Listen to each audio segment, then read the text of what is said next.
Hey.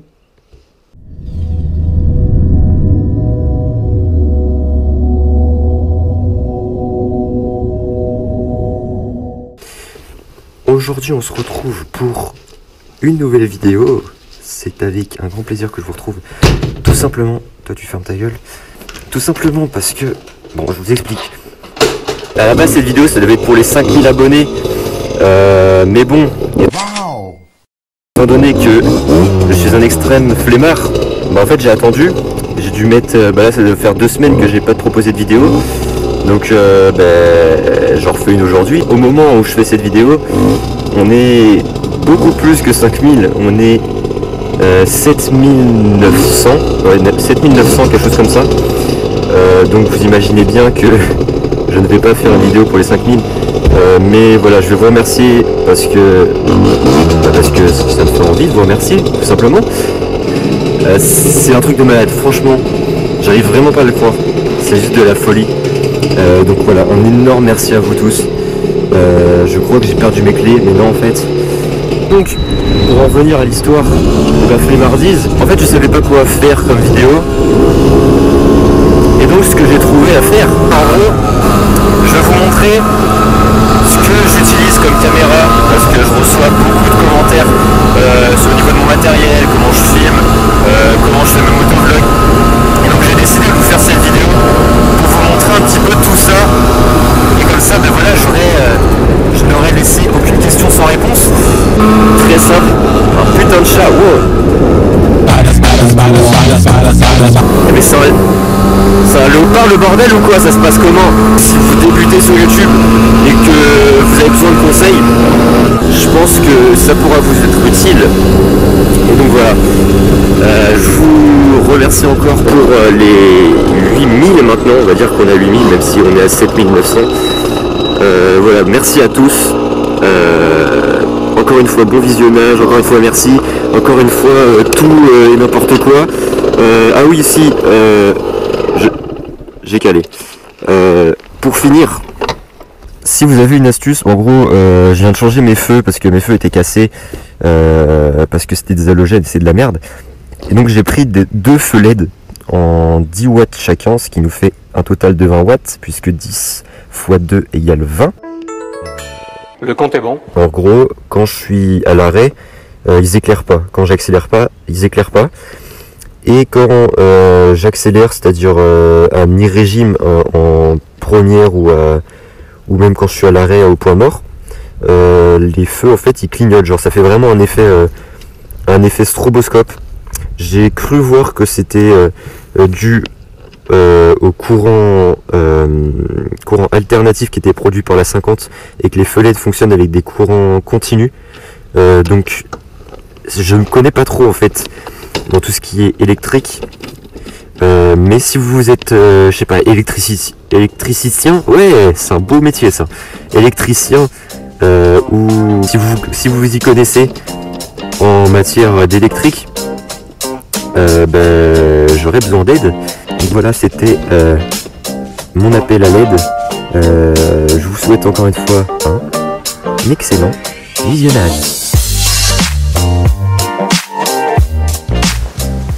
Donc voilà, pour la première partie, on va parler de la caméra, des réglages et où mettre sa caméra, puisque c'est quand même quelque chose d'assez important. Au niveau de la caméra, j'utilise une Hero 4 Black Edition, une GoPro Hero 4 Black Edition comme vous pouvez le voir là. Je vous conseille peut-être pas de commencer avec ça quand vous débutez sur YouTube, parce que ça coûte quand même assez cher. Donc voilà, pour commencer, je peux vous conseiller peut-être de commencer sur la Hero Tuto, je crois qu'on s'appelle. C'est la grise.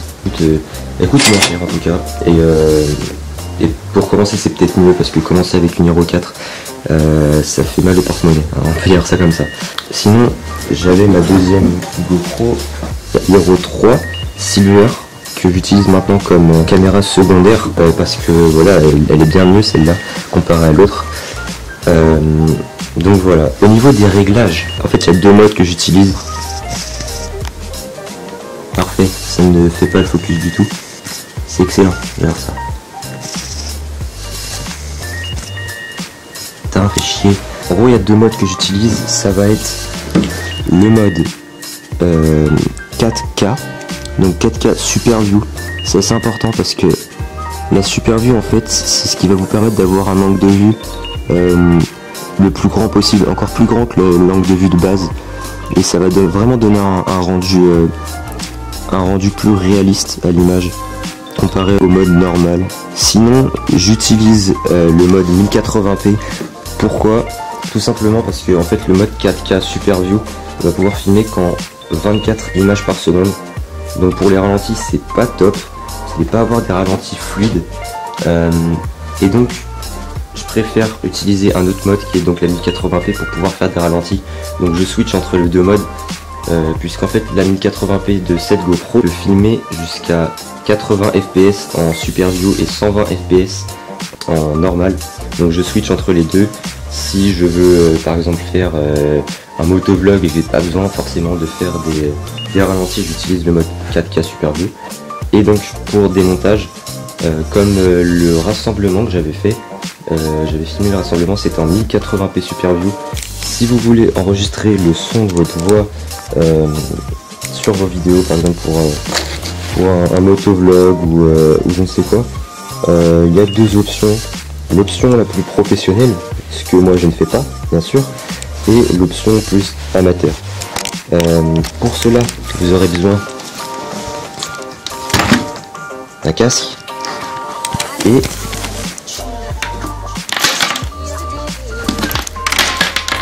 une paire d'écouteurs avec bien entendu un micro intégré, parce que si vous le faites sans micro, ben, ça va pas marcher. Et pas besoin de la GoPro, mais vous aurez besoin d'un portable. Donc qu'est-ce que vous allez faire avec cette merde? Vous prenez vos écouteurs, vous avez normalement une mousse comme ça dans votre casque, comme ça. Vous prenez votre écouteur, vous mettez le micro ici, vous faites plusieurs tours de câble jusqu'à temps que vous n'ayez plus d'excédent de câble. Vous mettez votre micro dans la mentonnière. Donc là, je sais pas si on peut voir, évidemment pas du tout. En gros là il y a le micro qui est là et votre fil qui dépasse. Et ce que vous allez faire, c'est que vous allez juste passer votre fil par ici, et donc le bout vous le mettez sur votre portable et vous le mettez en dictaphone. Génial. Il est 15h11. Maintenant on va parler de où placer sa GoPro, parce que il y a plusieurs endroits possibles. La première option, ça va être ici, sous le casque. Je trouve que cette vue, c'est la meilleure vue que vous pourrez avoir. En plus avec le mode Super View, ça va rendre quelque chose de plus réaliste encore. Donc pour moi, c'est la meilleure vue qui puisse être possible. La deuxième vue, c'est sur le côté. Cette vue, elle est bien, mais elle est beaucoup utilisée aussi sur YouTube. Mais personnellement, c'est pas la meilleure vue qui puisse exister, parce que vous voyez de côté, vous voyez pas vraiment tout à cause du masque, à cause du casque plutôt. Donc elle est bien, mais sans plus quoi.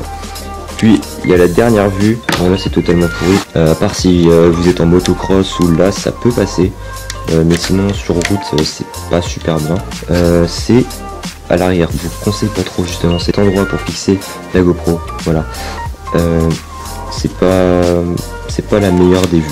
Après vous avez des fixations, par exemple le chesty, c'est vous avez votre GoPro au niveau de votre torse. Ça donne aussi un beau rendu, même si il a tendance à plus filmer le guidon que devant vous, et du coup on voit pas grand chose. Donc c'est une bonne vue mais sans plus.